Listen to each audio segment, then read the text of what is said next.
Bonjour mes chers amis, on se voit aujourd'hui dans cette dernière partie consacrée au complément.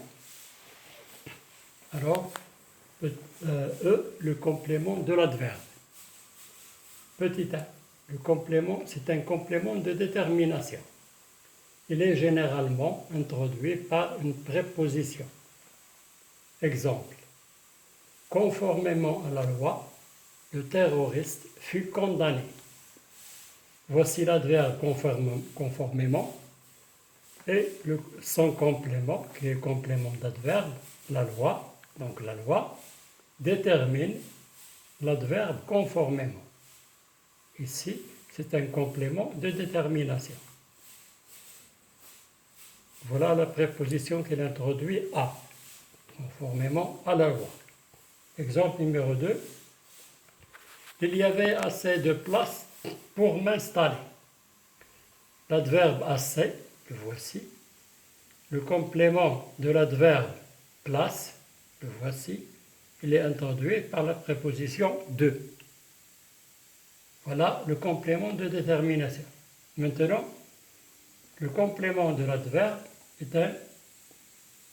c'est un complément des comparatifs et du superlatif. Il s'articule, alors ce complément, il s'articule autour des adverbes de manière en général. Exemple, il réagit plus intelligemment que son camarade. Voici l'adverbe intelligemment. Voici les éléments de comparaison plus que. Voici le complément de l'adverbe, son camarade. Donc son camarade complète l'adverbe intelligemment dans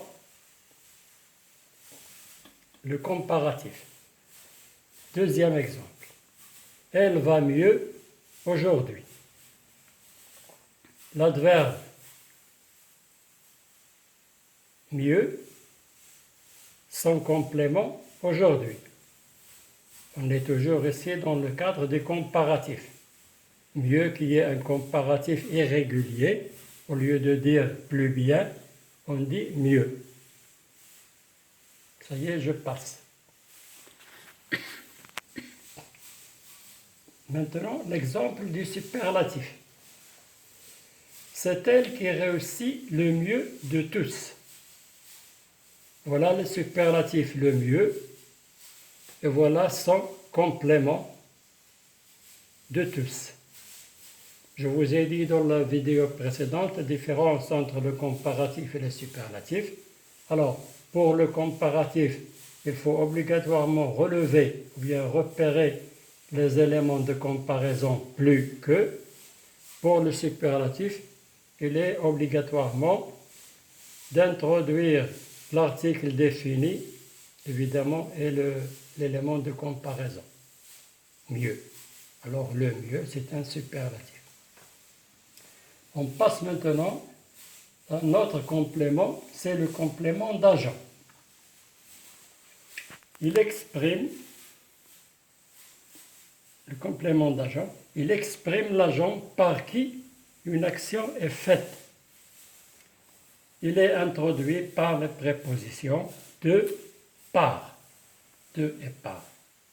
Exemple, il est aimé de ses parents. Il est aimé de ses parents. Alors, de ses parents, c'est un complément d'agent.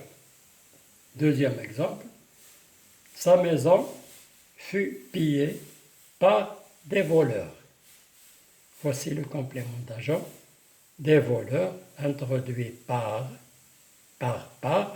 et là, il est introduit par la préposition de. Alors, comme remarque, on ne parle de complément d'agent qu'à la forme passive.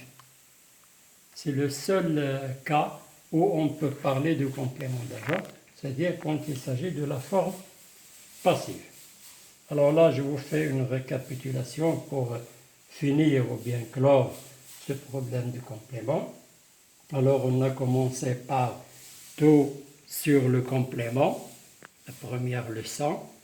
On a vu le complément d'objet qui se subdivise en direct, indirect et second.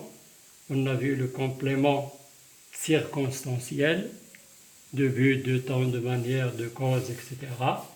On a vu encore le complément de nom, le complément de l'adjectif. Et maintenant, voici finalement le complément de l'adverbe et le complément d'agent. On est arrivé à la fin de la vidéo. Je vous dis ici qu'on se voit see you next, c'est-à-dire dans d'autres vidéos qui seraient évidemment bénéfiques. Si vous voyez que le contenu de la vidéo est bénéfique, vous pouvez le partager avec les gens que vous connaissez, des amis, etc., pour que tout le monde puisse en profiter. Je fais appel encore aux gens qui ne se sont pas abonnés de le faire parce que ça va me faire un grand plaisir et me donne un coup de pouce. Je vous dis au revoir et à la prochaine.